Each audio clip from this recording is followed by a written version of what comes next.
बिस्मिल्लाहिर्रहमानिर्रहीम। अल्लाह ताला ने कुरान करीम फुरकान हमीद में फरमाया है कि मैं उन लोगों से बिल्कुल करीब हूँ जिनके दिल मेरी ही वजह से शिकस्ता हैं। मुकाम फना, अल्लाह ताला ने जिस मुकाम को कुरान करीम में पसंदीदा मुकाम करार दिया और इस हालत को शिकस्ता दिल बयान किया। मगर ये फना आखिर क्या है? अपने अंदर क्या खुफिया राज बुलंद मुकाम रखता है? इस मुकाम तक पहुँचने की अलामत क्या है? किस तरह हासिल होता है? इस मुकाम के बाद इंसान के साथ क्या होता है? क्या ये मुकाम औलिया अल्लाह की मंजिलो तलब है या अब्दाल का मुकाम है? और दर हकीकत तौहीद की तकमील आखिर किस तरह होती है? तो इस बारे में द रिवाइवर ऑफ फेथ यानी मोहिउद्दीन शेख सैयदना अब्दुल कादिर अल जिलानी रहमतुल्लाह अलैह अपनी तसनीफ अल फुतूह अल गैब में बहुत अहम और कुरान की 2 आयात की तफसीर की बुनियाद पर मुकाम फना के बारे फरमाते हैं कि आप अल्लाह ताला के अहकाम और अफ़आल का एहतराम करते हुए अपनी ख्वाहिशात व लज्जात को फना कर दें, क्योंकि इस अमल से आपके दिल में इल्म इलाही का ज़र्फ होने की सलाहियत पैदा हो जाएगी।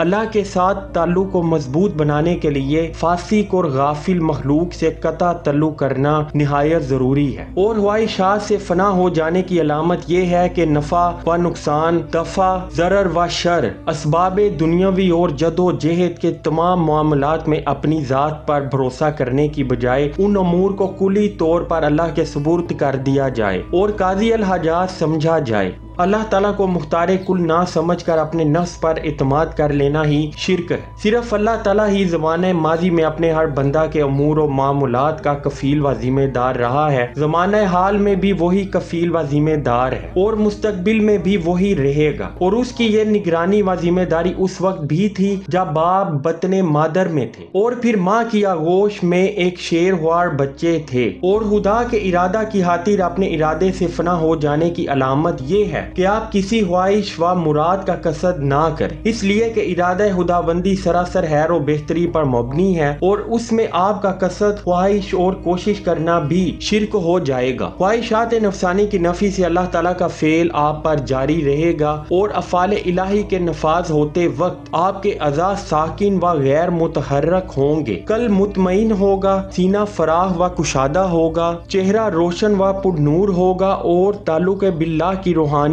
तवानाई पाकर आप कायनात की तमाम चीजों से बेनियाज हो जाएंगे।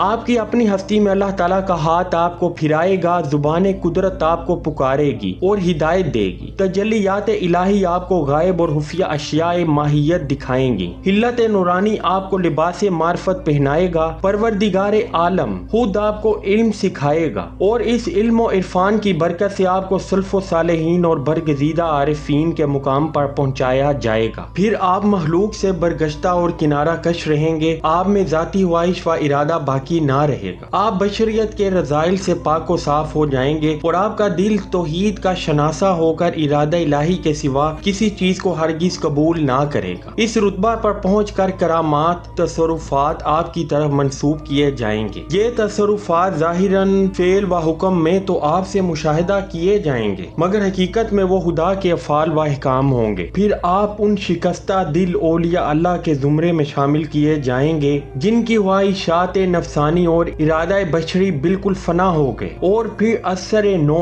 उनके कुलूब में इरादा रब्बानी और मशीयत एज़दी की कामिल अतात का जज्बा पैदा किया गया। जैसा कि अल्लाह ताला ने फरमाया है कि मेरे मुखलिस बंदे खुद कुछ भी नहीं चाहते मगर वही कुछ चाहते हैं जो अल्लाह चाहे। नीज फरमाया मैं उन लोगों से बिल्कुल करीब हूँ जिनके दिल मेरी ही वजह से शिकस्ता हैं। बस अल्लाह ताला आपके पास ना रहेगा जब तक कि आपकी तमाम ख्वाहिशात और आपके तमाम इरादे उसके इरादा रजा के लिए शिकस्ता ना हो जाए। लेकिन जब आप अपने इरादा को खुदा के इरादा में फना कर देंगे और ज़ाते बारी ताला के सिवा किसी चीज की तरफ मुतवज्जो ना होंगे तो फिर अल्लाह ताला आपको नए सिरे से पैदा करेगा और आप नई बातनी सिफात का हामिल होंगे। आपके नफ्स में शिर्क के मुहर्रकात महू हो जाएंगे और तौहीद कल्ब बद दिमाग में रासे हो जाएगी। फिर आपको दीदार इलाही हासिल होगा। یہی معنی ہے، یعنی اللہ نے فرمایا ہے کہ میں شکستہ دل لوگوں سے بہت قریب ہوں۔ حدیث قدسی میں وارد ہے، میرا بندہ مومن ذکر و عبادت کی کثرت سے میرا قرب چاہتا ہے حتیٰ کہ وہ مجھے بہت محبوب ہو جاتا ہے، اور ربط کامل سے میں اس کے کان ہو جاتا ہوں جس سے وہ سنتا ہے، میں اس کی آنکھیں ہو جاتا ہوں جس سے وہ دیکھتا ہے، میں اس کی زبان ہو جاتا ہوں جس سے وہ بولتا ہے، میں اس کے ہاتھ بن جاتا ہوں جن سے وہ پکڑتا ہے، اور میں اس کے پاؤں بن جاتا ہوں جن سے وہ چلتا ہے۔ بس فنا کی کوئی حالت اس کے سوا نہیں ہے کہ تو اپنے آپ سے اور مخلوق سے فانی ہو جائے، اور مخلوق یا تو نیک ہے یا بد، اسی طرح آپ بھی نیک ہیں یا بد ہیں۔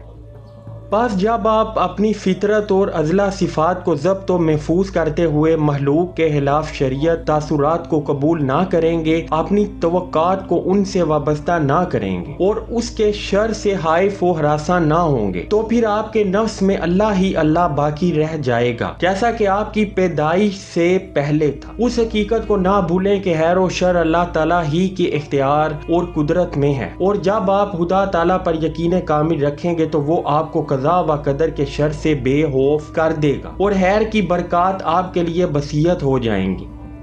پھر آپ ہر خیر کا محل، ہر نعمت پر مسرت کا مرجع، اور ہر نور و ضیاء کا مرکز، اور ہر امن و آرام کا سرچشمہ بن جائیں گے۔ بس عاشقان حق کا مطلوب و منتہا یہی فنا ہے، اور یہی اولیاء اللہ سیر و سلوک کے بعد اپنی منزل پاتے ہیں۔ اپنے اسی ارادہ سے فنا ہو کر خدا کے ارادہ میں محو و نابود ہو جانے کو تمام سابقہ اولیاء و ابدال نے طلب کیا ہے۔ وہ تا دم واپسی ارادہ حق ہی کے ساتھ ہر ارادہ کرتے ہیں، لہذا ان کے نام ابدال رکھے گئے۔ پس ان حضرات کے نزدیک ارادہ حق میں اپنے ارادہ کو شریک کرنا گناہ ہے، مگر ہاں اگر سہو و نسیان، مجذوبیت اور غلبہ حال و خوف کی صورت میں ان سے کوئی بے اعتدالی ہو گئی ہو یا ہونے کا احتمال ہو تو اللہ تعالیٰ انہیں خبردار و متنبہ کر دیتا ہے، اور وہ اس سے باز آ جاتے ہیں، اور ساتھ ہی توبہ و استغفار کرتے ہیں، کیونکہ فرشتوں کے علاوہ خواہش و ارادہ سے کوئی معصوم نہیں۔ فرشتے ارادہ سے پاک اور انبیاء کرام خواہش نفس سے آزاد اور محفوظ رکھے گئے ہیں، لیکن باقی مکلف مخلوق مثلا جن اور انسان ارادہ اور خواہش نفس سے معصوم نہیں۔ نوع انسانی میں سے خدا کے برگزیدہ بندے مثلا اولیاء اور ابدال ارادہ و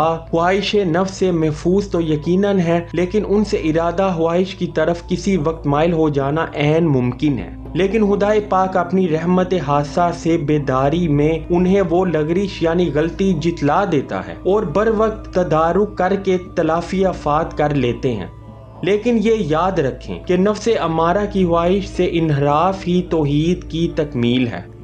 اے ہمارے رب، ہم کو عطا فرما دنیا میں بھی خوبی اور آخرت میں بھی خوبی، اور بچا ہم کو دوزخ کے عذاب سے۔ والحمدللہ رب العالمین۔